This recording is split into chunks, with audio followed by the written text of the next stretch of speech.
Hujambo na karibu mtazamaji wa Msuya Online TV kwenye update mbalimbali za kimichezo pamoja na burudani ambazo zimetufikia kwa siku ya hii leo. Ni siku tunakutana tena mwana michezo kwa ajili ya kupeana update mbalimbali za kimichezo pamoja na burudani. Jambo kubwa hasa ambalo tunakwenda kuliangazia, aliyekuwa kocha wa klabu ya Liverpool na raia wa nchini Ujerumani Jurgen Klopp amekubali kufanya mazungumzo na Real Madrid kuwa sehemu ya benchi la ufundi la klabu hiyo, kwani wanaamini kuwa Klopp ndiye mtu pekee anayeweza kuzuia utawala wa kocha Hans Flick pale FC Barcelona. Klopp alijiunga na Liverpool Oktoba 2015 na kuongoza klabu hiyo kwa mafanikio makubwa hadi alipoondoka mwishoni mwa msimu wa mwaka 2023-2024. Klopp alikuwa kocha wa Liverpool takriban miaka 9. Je, unazifahamu takwimu za Klopp ndani ya klabu ya Liverpool? Takwimu zake ni kama ifuatavyo.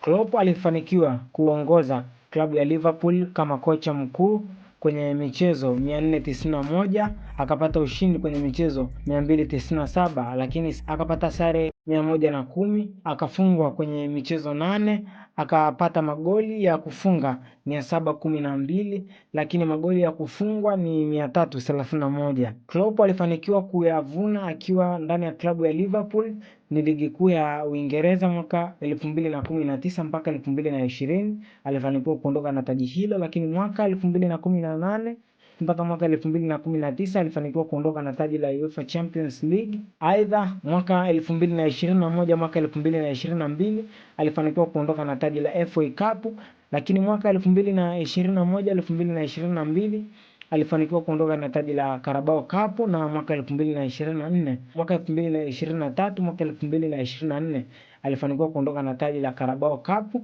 ambapo alichukua mara 2. Lakini taji lingine ambalo alifanikiwa kuondoka nalo Klopp ndani ya klabu ya Liverpool, alifanikiwa kuondoka na taji la FIFA Club World Cup, alifanikiwa kuondoka na taji moja mwaka 2019. Sababu ambazo zilimfanya Klopp kuondoka ndani ya klabu ya Liverpool, inaelezwa kuwa alitangaza rasmi kuondoka kwenye klabu ya Liverpool mwishoni mwa msimu wa mwaka 2024-2025, huku akidaiwa kuwa anahitaji kupata muda wa mapumziko. Je, unadhani Klopp atakuwa ni mrithi sahihi wa Carlo Ancelotti ndani ya klabu ya Real Madrid? Hilo ni swali la kujiuliza. Kwa wewe ambaye ndo kwanza unafuatilia channel yetu ya Msuya Online TV, basi usisahau kusubscribe na kuwasha alama notification ili kuwa wa kwanza kupata video zetu pamoja na update mbalimbali za kimichezo. Kufikia hapa sina la ziada, tukutane tena wakati ujao.